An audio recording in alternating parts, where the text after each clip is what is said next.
All right, now everyone is so excited about the future, AI to be specific, but actually close to 2 weeks, a week and a half ago, Geoffrey Hinton, who's been called the godfather of AI, left his role at Google to speak about the dangers of the technology he helped to develop. He now says a part of him regrets helping to make the systems that he fears could prompt the proliferation of misinformation and replace people in the workforce. And he said, he says that he told himself and gave himself excuses. If I didn't build it, someone else would have done the same thing.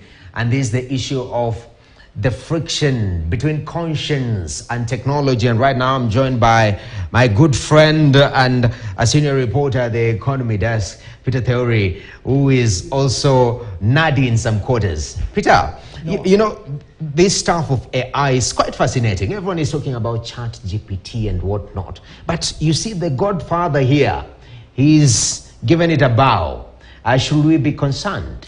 Think about it this way. You have a parent who has a kid and you brought up the kid thinking they're going to be beneficial to the future of, everybody. And then you give up on the kid because you realize you're grooming a kid that's going to be dangerous actually for the people if he collaborates with the wrong people. This is it. This person is 75 years old. He's been with Google for 10 years. And we understand that in those cultures where you really respect yourself, what you do is once you disagree with what's happening in the position you hold, you resign. Mm-hmm. You disown it, you resign, you say you don't want anything to do with this anymore. We're talking about AI so much, and to find somebody who's been involved this much giving up on it just tells you that the dangers that he thinks are associated with this technology in the future are just immense. It's not only him. We saw in March an open letter that's written by the likes of Elon Musk saying this technology is getting to a level which we did not intend to get it to. We've gotten to a level where if it lands in the wrong hands and these spam bots are everywhere, we will see cases of people being manipulated even more, misinformation being spread even more, governments being, democracies crumbling because everything will be at the mercies of those bad leaders. Think of it like a nuclear code. Okay. Once it lands in the wrong hands, then you're done, you're completely done. You'd rather run away from it before it gets to that point. Yeah, but I see, technology is sort of a double-edged sword. So there are pros and cons to it, honestly looking at it. For AI and what we've seen, like the ChatGPTs now, quite fascinating, so much potential. How do we find balance? Do we go the policy way, the legislative way, try to contain? We've seen Europe has been very active, for example, with Facebook and these social media platforms.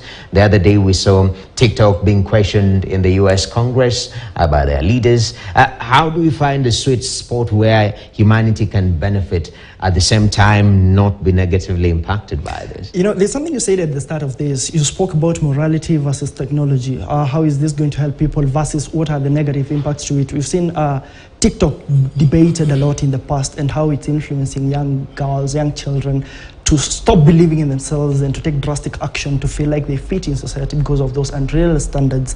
And we know some organizations get to a level where actually controlling them or combating their influence is nearly impossible. Talk Google, talk Microsoft, talk Facebook. When these people are summoned by the Congress, you realize they could probably not cooperate as much as we would think. They know just how powerful they are at that level.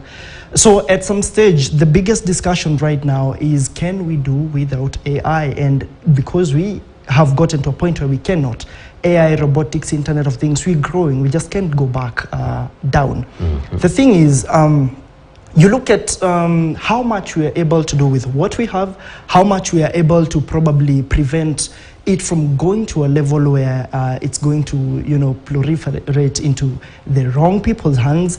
But also there is this, the jobs it's going to take away from people. That's, I think it's the biggest fear of all. Mm-hmm. You've seen that famous meme of when I realize AI is taking my job and you're happy, and then when I realize AI is taking my job and then you're sad, because it's going to make your work easier, but it's going to kick you out of the job. That's the belief. And I've seen statistics from the World Economic Forum 2020 saying that it's going to remove like 85 probably million jobs by 2030 and create another 95 million. Okay. Or so 97 million. there's a net improvement. Yes, there's something of a net improvement, but think of the 85 million that are scared their jobs could be taken away. From what I think as of now is the question of how we're going to prevent AI from taking over some of these things is such a hard question to answer right now. Okay. And that's why somebody who is as prominent as Dr. Geoffrey Hinton kind of finds the best way to do is to quit. People like Elon Musk fall out with people like Larry Page, because he said that Page is not taking AI as seriously as he should to try and combat negative effects of the technology. Okay. So I think that debate is a very difficult debate that needs more concerted effort among industry leaders. Okay. But the most pertinent question is to ask if AI is going to get to a level where it can take over so many human jobs and negatively impact human beings, especially through spam bots like we were saying. Okay. But something we cannot prevent is AI coming into effect and taking some jobs. Exactly. It's about and it reminds me of the song that we opened with. The Emperor, the Conqueror is here. We can refer it to AI. But thank you very much, Peter Theory. Is AI the Emperor or the Conqueror?